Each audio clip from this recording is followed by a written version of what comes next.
Hey everybody, Nick the Record Lover here. It is Friday night. It is May 2nd. Happy spring. Finally, it's getting warmer out there. Like Jefferson Starship. Oh God. Jefferson Starship says summer's coming and it's getting warm. I'm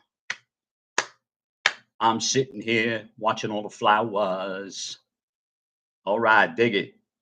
Okay, I know I had a thumbnail up before that had the Beatles in it, but I couldn't get into that video for some reason. So if you guys want to follow me here, if you guys are on,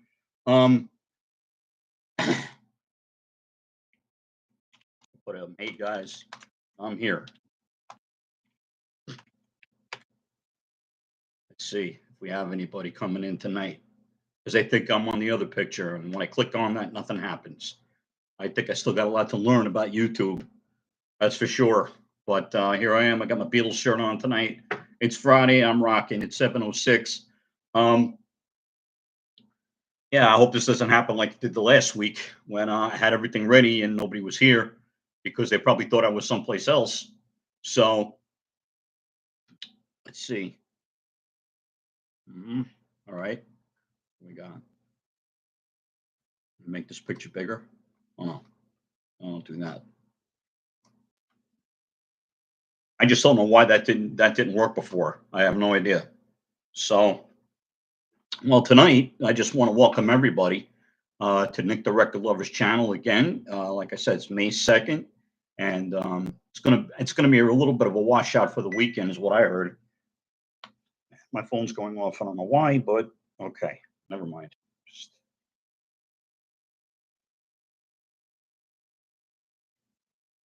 No, that just needs to go over there.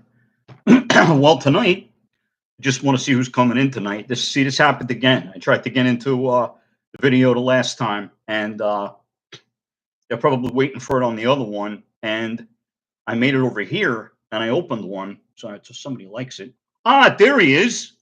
Hey, Uncle Paul. Greetings from the Playhouse. How you doing, bud? Happy weekend. Happy Friday night to you. Hope everything's going all right with you. What's new? Anything? I gotta look at your latest video, which has got the TV soundtracks on it. I gotta get to that. I gotta watch it.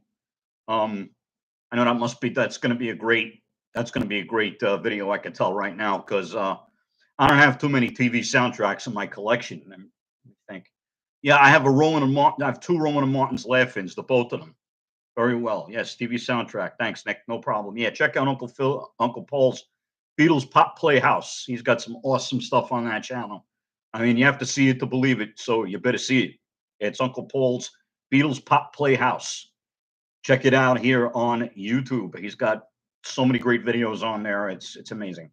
So what? Oh, I do have two Laugh-In soundtracks. I have one from 1968 and the second one from 69, and I actually have that signed by Ruth Buzzy. So that's a pretty cool soundtrack to have.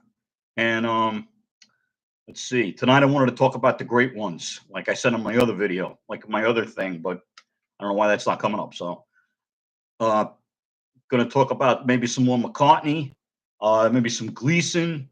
We got maybe the Beach Boys coming on here because the summer's going to start in a couple of weeks. Yes, I have them. Yeah, we lost her yesterday. Ruth Buzzy. She lived a good life, that one. Very funny lady. I met her too. I met her. She was a very nice lady. Yeah. It was really great. She was great. Yeah, she was great on Laugh-In. I remember her being on the Lost Saucer. I had a book. I don't know if I still got the book. It's called Puffin' Stuff and Other Stuff. And it had Ruth Buzzy, like, I don't know. I might have brought the book with me for her to sign, but she mentioned in that book that if anybody just talked about the Lost Saucer once, she would be happy. But I saw it many times as a kid. I think I saw it in its first run. That's probably one of the one and Sigmund and the Sea Monsters was the other show that I saw in the first run. I was in PIX, but I don't think it was on PIX in 73, 74. was probably on Channel 2. I think maybe CBS had that, or it was NBC. It was one of those two. I think it was NBC or CBS. I don't think it was ABC. Um, yes. What's your sub next? So what's your sub next? Yes. So yes. What's your sub? Oh God. So what's my subject? I can't even say it. My subject tonight is McCartney, the great ones, the great one, and some other great stuff. So tonight, I know a friend of mine for Paul, my friend Bill. We were talking about this 45 last week because I didn't make it last weekend. I wasn't feeling too well. Uh, Give Ireland back to the Irish. We were talking about that 45, and he says he has it, but this is the one with the picture sleeve and the lyrics on it. And it has their names on the back. Paul McCartney, Linda McCartney, Denny Lane, Henry McCullough, and Denny Sewell. This was released in 1972. This is the original label on Macklin Music Incorporated. And my friend Bill does have the same 45, just without the sleeve. He doesn't. He said his mom won it on a radio station back in 1972. And I asked maybe it was a promo. Was there a promo stamp or anything on it? He said no, it was just a regular 45. Maybe it came with the picture sleeve, and maybe she doesn't have the picture sleeve anymore. You see, just has the record with the shamrocks on it and everything. And that was a song that kind of got Paul into trouble. Oh, I have 2 copies of that, bought in 72. Yeah, it is an Apple record technically. It says an Apple record, but since he was having a problem with Apple, he wasn't using the Apple label. He was using custom labels like for that and for Mary Had a Little Lamb. I have that one too. I have the one picture sleeve without the record and record with the picture sleeve. I have 2 copies of it too, but I bought another one and Hi Hi Hi. Yeah, I have that too. With Sea Moon on the B side, which it's funny because a friend of mine and I went to see McCartney in Madison Square Garden in 2000. It might have been 2002. I think we saw him in 2002, and he did a lot of surprises that night. He did, excuse me, he did Getting Better. I think he did Got to Get You Into My Life. I'm not sure about that. I know he did. I know he did Sea Moon, and a lot of people got up to like go to the bathroom and have a beer. And my friend and I are saying to each other, "Where is he going? He's doing Sea Moon. I never saw him do Sea Moon in my life on stage. He used to do Sea Moon like in a sound check, but I never saw him do it live. And he did it live that night, and I was thrilled. I was absolutely thrilled. Like Percy Thrill's Thrillington. I was thrilled. Speaking of which, I have that Ram box set with the book and everything in it. And that is such a great book. I don't know if I have it behind me, if I have it anywhere here. I don't have it on hand, it seems. But yeah, Hi Hi Hi, I don't think he did that night. He did Sea Moon, which I was very happy about, but he did. It was good. It was really a real great experience. No, he did other songs. He did Let It Be. He did Hey Jude. He did the Sgt. Pepper's Reprise. Hello Goodbye. He did. And my friend knew all about this before I went. He was surprising me with that. He said, I didn't want to tell you what songs he was doing. I said, oh, okay. All right. So yeah, I've always been a fan of Sea Moon. Ever since I bought the All the Best CD, I loved Sea Moon. And that's how I learned about it. Well, I learned about Uncle Albert Admiral Halsey when I first bought Wings. I got Wings Greatest as a gift, but I don't think it had the poster in it. I'm not sure if it had the poster, but I found 2 Wings Greatest posters over the years. And I put them inside, I think, another Venus and Mars. And speaking of Venus and Mars, Uncle Paul, you mentioned this 2 weeks ago, just to say if I have it, if it's handy, I should show it. Well, your wish has been granted. Here is the red and yellow vinyl of Venus and Mars. Here it is. Red and yellow. Yep. I have many different copies of this album. I have like the remastered one on vinyl that came out in 2011. It was the 2011 remaster. So here it is. Yeah, it's a beautiful one, right? Yeah, plays pretty well. With the colored vinyl, sometimes you don't know, if it plays well. Also, the Wings' greatest blue and white. Okay, yeah, I know all about that. They did a half speed master for Venus and Mars. I didn't get the half speed master for it though, but I do love the box set that it came in the book. I have the book with that too. I mean, that book is amazing. That book is absolutely amazing with all the photos and everything in it, and him and Newland. This has all the posters and everything too, and it's one of my favorites. And here's just one that I saw with the shrink wrap in it with the sticker. Tug of War. Paul McCartney has the 11 new songs hype sticker on it with which features Ebony and Ivory, Take It Away, What's That You're Doing, and Ballroom Dancing. Yep. Good songs on here. It's got Dress Me Up as a Robber. Yep, yep. Wanderlust, The Pound is Sinking, Get It. Yep. Oh yeah. I have the box set of this too. I think I might have it over here. I might have it.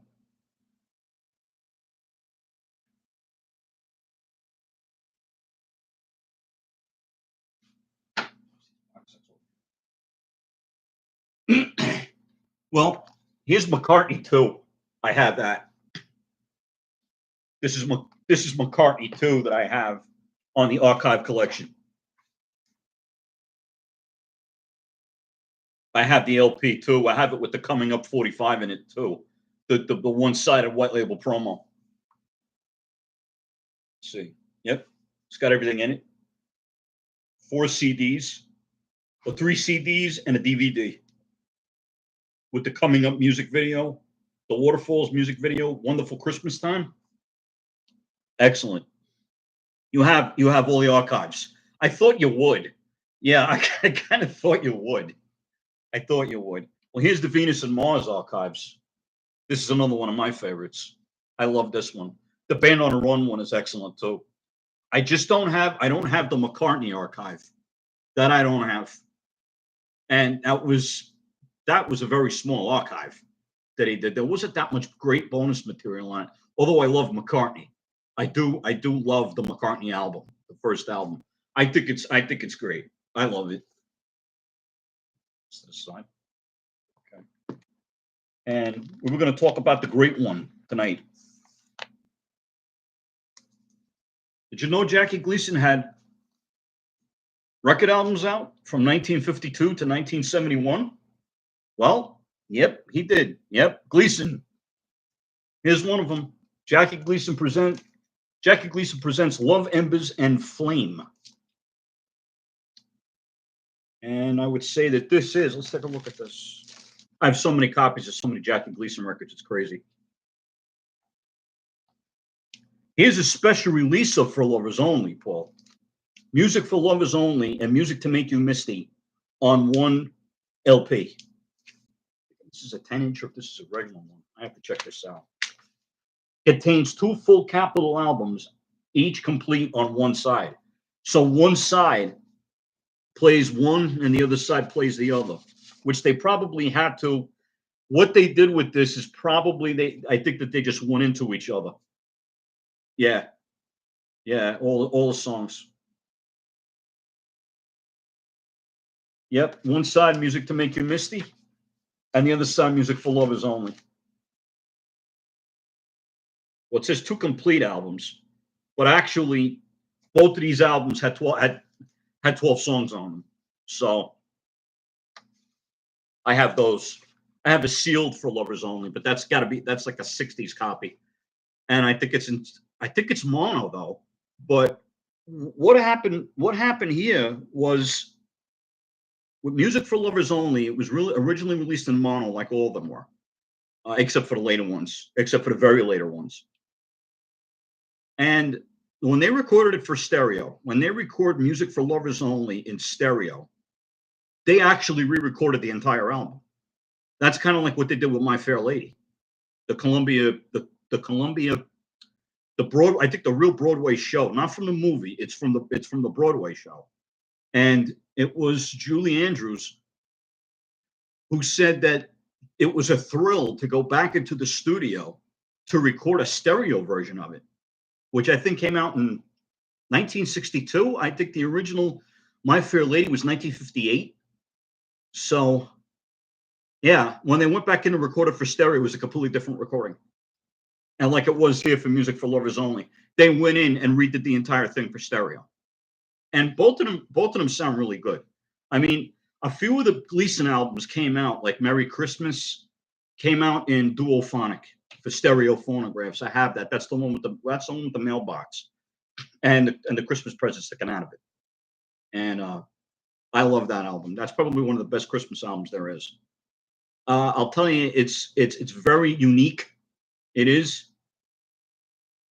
All right. So you listen, yeah, just making mac and cheese. All right, I got my cereal over here, so don't worry about it. But that meal you made 2 weeks ago, man, I wanted to come over. 'Cause man, you're a gourmet, as Barney Rubble would say. You're a real gourmet. Nobody makes southern fried pterodactyl like you, Fred. That's because it's not southern fried; it's barbecue. Yeah, what was that you made 2 weeks ago? You made tater tots, and tater tots was the side dish. I don't know, was it roast beef you made or something with tater tots? Well, it was good though. I'll tell you, it's good. Yeah. Oh, salmon tater tots and salmon. That's right, right. That's right. Now, was that grilled salmon you made, or was it salmon steak? What kind of salmon was it? Was it because I've had salmon sushi before, and I like that. But the regular grilled, okay. The regular salmon is all right. Salmon is a little dry for my taste. I mean, I got to have something on that for me to eat that. But I had salmon sushi when I was in the Bahamas, and I had that. It was off of a buffet table, and I enjoyed it. I enjoyed that a lot. It was delicious, and it was freshly made and everything. Salad, yeah, yeah. I'm a blue cheese on the side kind of guy with that. I like my cucumbers and my tomatoes. Onions are all right. The purple onions, they're okay. They're sliced. So I had a whole dinner for lunch the other day in an Italian restaurant. I had a zuppa de pesce, which is like spaghetti in a red broth with all kinds of seafood, mussels, calamari, shrimp. I tell you, man, I can't eat it all the time, but when I have it, it's terrific. It's delicious when I have that. It's like when I really want to have it, I have it. But like I said, as an Italian, even I can't eat that all the time. I wish I could, but got to watch the figure and all that. So, but yeah, this was one that I found. This is back in the times when they would write the price tag on the back in pencil. It says 498 on the back, probably because there's two complete albums on it.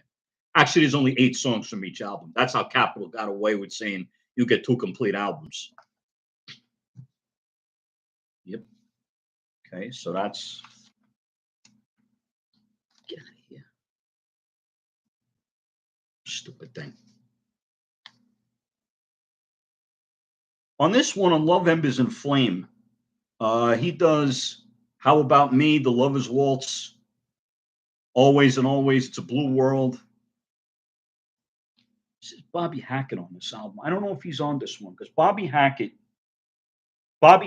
played on a lot of the early Jackie Gleason stuff.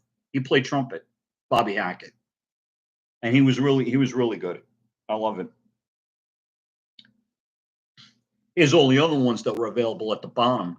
And here's Lover's Portfolio, and I just happened to have 2 copies of Lover's Portfolio. Jackie, Bobby Hackett, not Buddy. It's Bobby. Bobby Hackett played the trumpet. Yeah, on Gleason's albums, the early stuff. Then he had Pee Wee Irwin play, like on albums like Jackie Gleason Riff Jazz. It was different. That was 1957 when he was still making This is Lover's Portfolio, and this like has two albums in it. Well, music for sipping, music for listening, music for dancing, and loving. And it opens up. Just the one that doesn't open up that's going to give me trouble. Both going to give me trouble. Both going to give me a headache. Yep. Here's the albums that came with it. And it came with a contest of write a song for Capitol Records contest with the official entry blanks on the back. This came out circa 1960. So, and this one's in stereo. See, the thing is, you have to look inside the Lover's Portfolio itself and look at the records to see if they're in stereo. It doesn't say on the front of the Lover's Portfolio if it's in stereo. It just says high fidelity on both the mono and the stereo copies. So, but what's really like the big thrill about this collection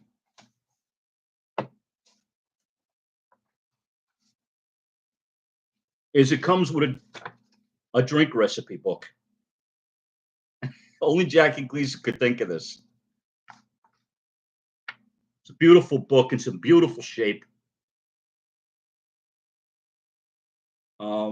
He's got music for dinner, sipping, loving, dancing.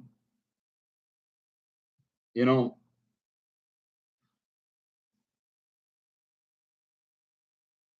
and he's got the what do you call? He's got the recipes to make drinks. Crazy, right? Only Jackie could get away with that. And this is the other sleeve that this came in. Another sleeve. Capitol. It's all the records that were being released in stereo on Capitol at the time. Yep. Oklahoma, Can, Wild as Love. I had Wild as Love. The Sam Cooke bought the book with the records in it. An Evening at Toots Shore. That's right. That's about the size of it. So many people went into Toots Shore. I read Gleason's books, I should say. And so many people went into Toots Shore. Toots Shores back then. Mickey Mantle went in there. Dean Martin went in there. Practically everybody in show business was in there.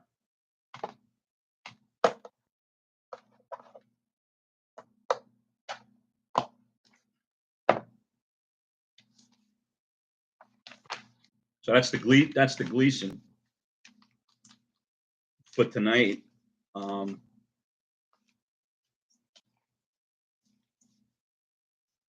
51 West 51st was the address. Yeah.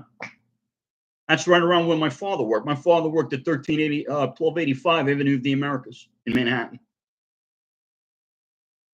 Yep, that's where he worked.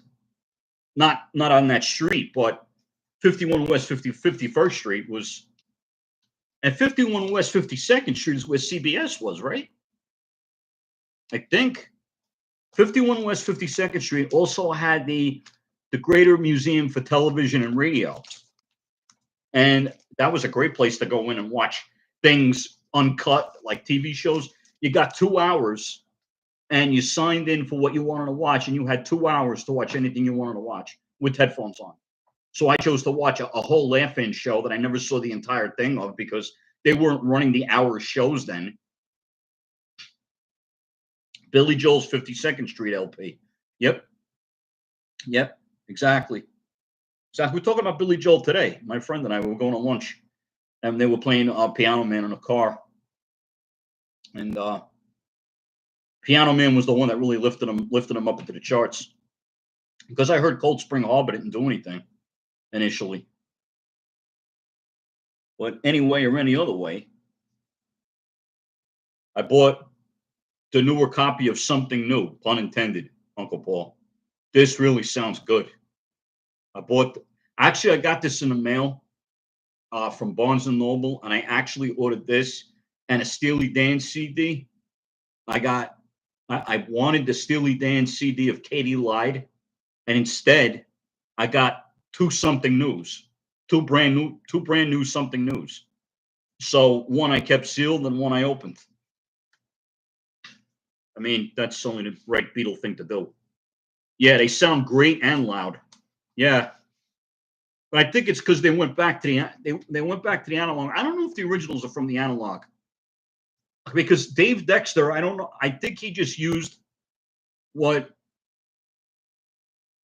was available with the master tapes that George Martin gave him for the Capitol albums. But Capitol albums, UK albums, I grew up with these. And Something New was always one that I wanted when I was a kid. I always wanted an original copy of Something New. I never wanted reissues. I never wanted them as a kid. I only wanted the original copies. Now I go and I find the reissues because I like to have them on all different labels. But there was a shrink wrapped Something New on the purple label in the record shop a couple of weeks ago, and it was like $21. And I was like, no, I had this. Yeah, it is a great cover. It's my favorite. It's one of my favorite album covers of theirs. It's the Ed Sullivan Show in color, and the mono mix on Something New of I'll Cry Instead. He repeats the first verse of I Got Every Reason on Earth to Be Mad. So I like that version, and this is the version that doesn't have Paul cracking his voice on If I Fell. It's on the stereo version. So I have both the mono and the stereos, the original mono and stereos that sound good. I mean, they sound good. I have an original. I'm all the Capitol albums, but I might, and this is a big might. I might go for the second album, the Beatles' second album, and maybe the early Beatles. I might do. I'm not sure. I mean, they're $30, and sometimes it's, you got to think a little bit. When you'd rather, get something else. Or just, do something else. Now, where's the other one? Here? Where is it? No, that's not it. Is it? No. Okay. Thought I had the original albums here. Yep.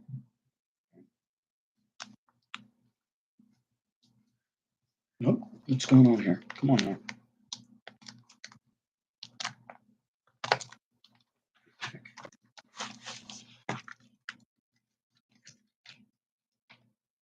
Well, here's a copy of an album that's a favorite as well. Did you get the blue vinyl? Yeah, Meet the Beatles. I got the blue vinyl. Yeah, I did get it. It was on one of my other shows. Yeah, I did get to Meet the Beatles in blue. I got that in December from Target. Now the price of that went down to like 15, and I bought it when it was 25. And this is an album that came out in 1974 from Three Dog Night, and it's called Hard Labor. And this is the original first press cover with the record coming out of the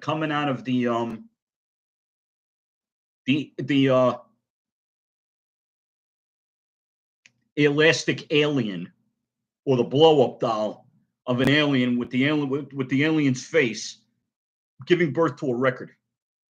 Is the amniotic fluid and everything it was supposed to be. It's not really, but the amniotic fluid all over the record, and that's the original. The other ones all had the Band-Aids on them. Yeah, thanks. I got this for like $8. Yeah, this has got some ring wear on it, but I have another copy of this with the amniotic with the thing on it. It took a while to find, but I found the one with the doctor's thing on it. I don't know if I put that on my pile here to show you guys tonight. I thought I did. Let's see. Perhaps no, I didn't. I thought I did. Okay. Not that tonight. Okay. But yeah, that's a great that's a great record, Hard Labor. I remember the Show Must Go On. And I did actually hear Leo Sayers' version of it because he wrote it. Did he write it? I don't know if he wrote it. I love all the songs in here. Sure as I'm sitting here. Oh, and it does have the. No, I didn't know. I didn't know it had the chart inside. Huh. Because on some copies they put the chart outside so you don't see this. That was the later one. Yeah, it looks like it's been played, but the show must go on. Was that released? Yeah, it was co-written by Leo Sayer. Yeah, and I actually have heard his original, and he actually did do it on the Muppet Show too. But he's sang that a lot. Lately, lately, like in the past 10 years, if you've seen footage of Leo Sayer. But the difference is between the show must go where the Three Dog Night sings, "I must let the show go on." Leo Sayer sings, "I won't let the show go on." So, but I remember this song as a kid when it first came out. I didn't know who it was, but I knew I liked it, and it's basically about the record business. That was Chuck Negron's uh well, I was probably Leo Sayer's dig on the record business at the time. So I'm figuring the summer's coming, guys. So let me tell you about two great compilation albums. Even though I love mostly all of the Beach Boys albums, there were some later ones that I didn't pick up, but there's most of the stuff on Capitol, except for Close Up. That's the double album. That says two complete albums and only has 10 tracks on each, and it really wasn't, but and there's Close Up, that's on the Rainbow label, even. Best of the Beach Boys Volume 3 is on the Rainbow label. I don't have that one. And I don't have the Good Vibrations album either. That came out in 1970. That was a Capitol. That was a 1970 reissue of a lot of stuff. That has a Little Girl I Once Knew. It's not a bad compilation, but I have all the songs. Oh, you saw the Beach Boys in 1982? Oh, great. The first time I saw them was 1986 in the Garden State Arts Center in New Jersey. That was great stuff. Yeah, that was a great show. They did mostly the hits, mostly all of the hits. And then when I went to see them in 1987, they basically, I think they did the same set. When I went in 1990, they did "Do You Want to Dance?" and they did "Please Let Me Wonder," which was amazing that they did those songs. Absolutely amazing. I was so taken by that, and they came on for an encore, and they did "Day Tripper" and "Back in the USSR," and I think they did "Wipeout." They did a little bit of "Wipeout" and they did the other songs as an encore. But these are two great compilations of the Beach Boys. If you get your hands on them, they're pretty common. The Beach Boys' "Endless Summer." It came out in 1974, and it's one of the greatest compilations. It came out in '74 and got the Beach Boys back into the mainstream again. Because before this, they were doing concerts, but they were doing basically at colleges, like CW Post in Long Island. They did different places on the West Coast and the East Coast, like that double Beach Boys in concert I showed you guys a couple of weeks ago. That's another favorite. Um, Probably one of the best live albums. I think it's my favorite live album. And I like the Beatles at the Hollywood Bowl, but I really like the Beach Boys in concert 1970, 1972, 1973. But this has all the great songs between 1962 and 1965, from Surfing USA, Surfing Safari, up until Let 'Em Run Wild. Yeah. Still have a VHS of that HBO 4th of July Washington Beach Boys special. Yeah. So that was what, 1983? That was 83, wasn't it? Or was it 84? It was 83 or 84 that they did that. Because I know Ronald Reagan was still president. And the Secretary of the Interior, yeah, 83, right. The Secretary of the Interior, James Watt, at the time said that he didn't want the Beach Boys to be there because he thought they attracted an undesirable element. Yeah, go figure, right? Beach Boys? Yeah. We know they weren't angels in their personal lives, but to bring an undesirable element, no, And Ronald Reagan. Oh, that's when you saw them. Okay, yeah, that he came on Ronald Reagan, and I saw the footage of. He says that he just straightened out the Beach Boys Secretary of the Interior James Watt problem, and everybody was hysterical. Everybody was clapping and everything. And it's it was funny the way he said it. And they gave the Secretary of the Interior James Watt a statue of being shot in the foot, like a shot in the foot. It was like a golden shot in the foot statue that he got. And he's like, oh, he says, yeah, they're great guys, and I'm sure when I get to meet them, you know, yeah, an undesirable element. Yeah, I don't see you packing in 500,000 people. So, well, that's when they got back and they got it to being a live act. And some people didn't dig the nostalgia that they did after 1974. Um, they thought it was all Mike Love's band and all of that, and all that stuff. I just dismiss when people talk about that because it's still great music. It doesn't matter what anybody said. It's you know, it's just all opinion. But a lot of other groups are doing nostalgia too. In 1975, I have a CD of Chicago, and it's live in '75 in Maryland.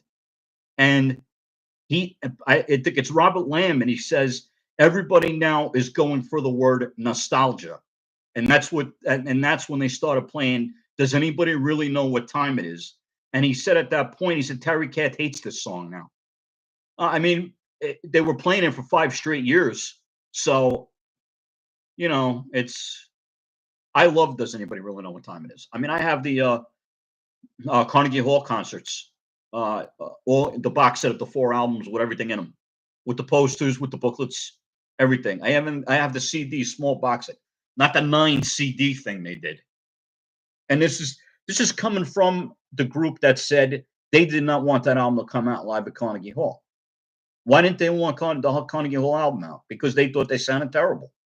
I think they sound great, and I love the song lineup they did for the quadruple album.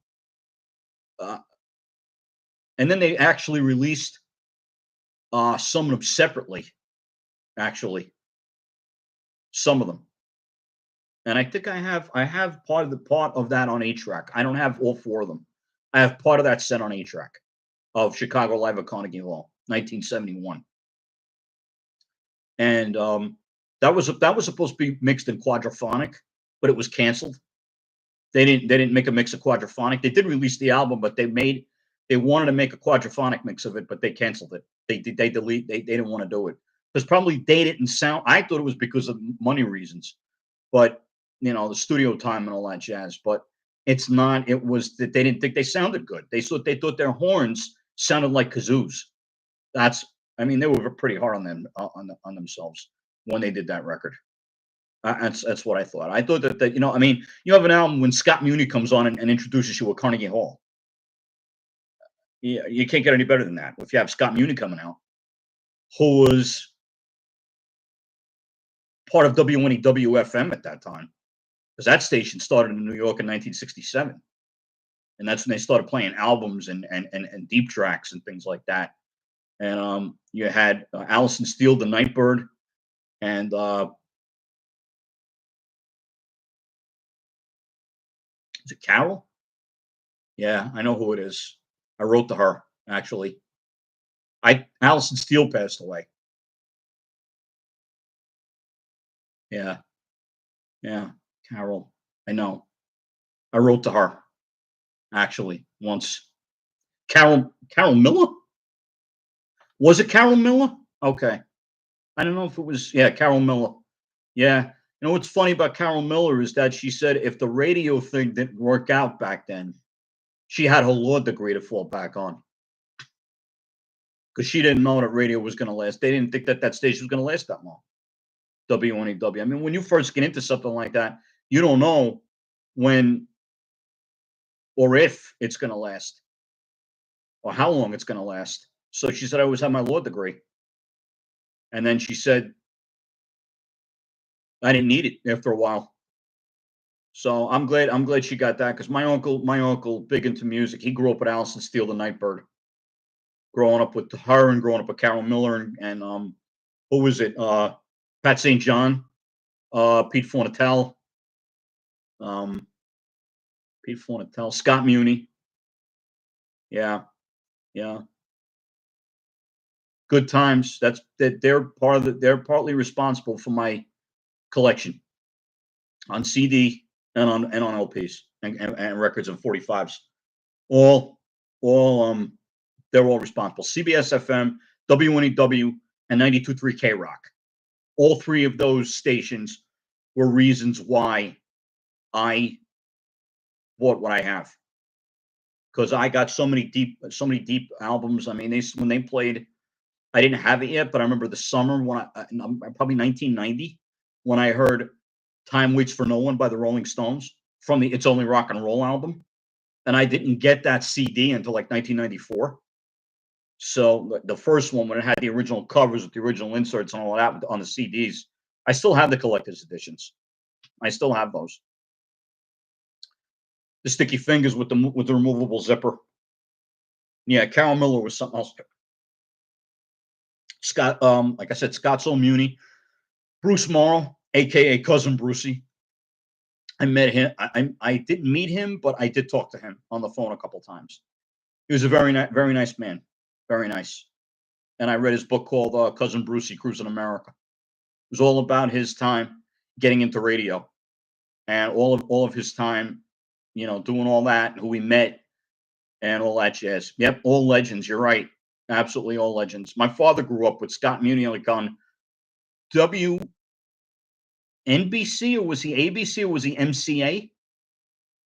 The Good Guys, I think. Got to help me a little bit, Uncle Paul. I think it was WMCA. It was either one of the three. It was WNBC, WABC. ABC is where Bruce came from. I know that. I think that's where Bruce Morrow came from. Cousin Brucey Morrow. Yeah. Yeah. Yeah. When he was in radio, he started out of the country. Like he was in the Bahamas or Jamaica. He was going on the radio from there. And it's such a good book, though. It really is a nice book. Yes, 66 and 77 on AM dial. Okay, yeah, AM. That's all I had was AM until WNEW FM came along. Yeah. I actually in 1994? No, 97. It was April of 1997, and I heard a 25th anniversary show of WNEW FM from April of 1972. They replayed that, a 25th anniversary episode of Jesus. WNEW FM. Yeah. When WWDJ played pop. No, I don't remember when WWDJ played pop. No. I don't think I remember WWDJ. I don't know if I heard that station. I don't think so.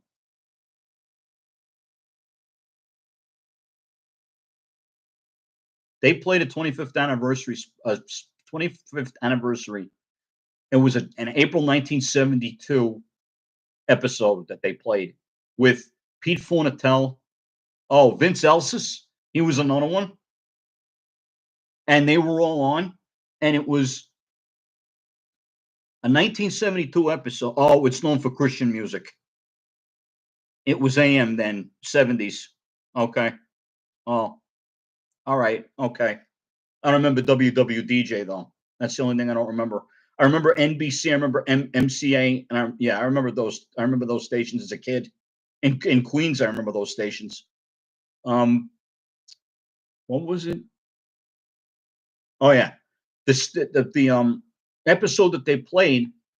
They were talking to, and I'm driving home, and I have the station on, and they're saying we're talking to Steve Winwood about Traffic's new album called "The Low Spark of High Heeled Boys." I'm like, wait a minute. What are they talk? How are they talking to Steve Winwood about that? Are they just interviewing him now about it. And when I got home, I heard the whole thing. It was a 1972 broadcast, and they were playing. I think they played "Rip This Joint" from Exile on Main Street, and they said that's the new Rolling Stones album, Exile on Main Street, and they were playing, I think, "Rip This Joint," and they played "Any Time at All" from the Beatles, and they were saying then,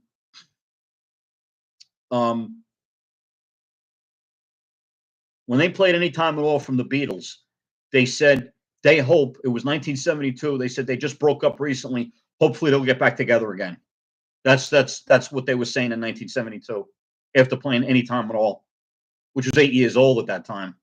So, and then the people want to tell. I'm thinking of his name. Pat St. John came on that station. They actually had a news broadcast that said that there were policemen that were picketing The Godfather because that was out then, because they didn't like all the violence and how it made New York cops look in that movie. Been lots of fun. My Friday company just arrived. Oh, okay. Oh, have fun, Paul. Great. Thanks again. All right. Try and join me next week. Yeah. Thanks, Uncle Paul. I had a great time tonight. Thanks a lot. Thanks for coming in. Appreciate it. Enjoy the food tonight. Enjoy your food. Peace, Uncle Paul. Keep playing the music. Keep that clubhouse open. Keep that playhouse open. Is Bill still here? Is Bill here tonight? Because it says there's 2 people here. It's got to be someone else here. I can't be talking to myself. Unless there's 2 of me, but I don't think there is. Could be. All right. All right. So we're just looking at the chat tonight. Hopefully some people found me tonight, because I had another thing up and it didn't come up for some reason. I clicked on it to go live, and that happened to me once before when I tried to do a live show on Houses of the Holy, and it just didn't happen. You know, I put up those pictures that everybody sees, and it just doesn't open up for me. I still got some work to do in here on YouTube. I know I do it, I try to do it once a week, but thanks, Uncle Paul, for coming in tonight. So we talked a little bit. I'm glad about that. I hope Bill is out there tonight. Oh, it's only me. Okay. Well, let's see. 7:53. Might hang out and see if he's still here. Some cereal here.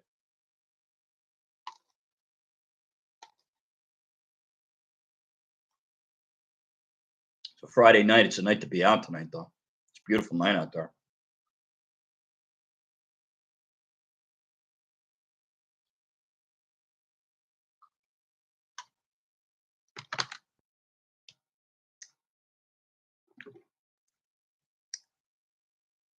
Nothing like generic Honeycrisp on a Friday night when you can get the generics for 2 for $5. I don't think I got to choose whether or not to pay the rent to buy a regular box of cereal. Anything else I have here tonight for anybody? I think that's about it for tonight. All right, guys. So this is Nick, the Record Lover, just signing off for now. It's 7:55, so I'm just going to chill out for the rest of the Friday night and just listen to some great music and relax and get ready for the weekend. Peace, guys. Have a great night.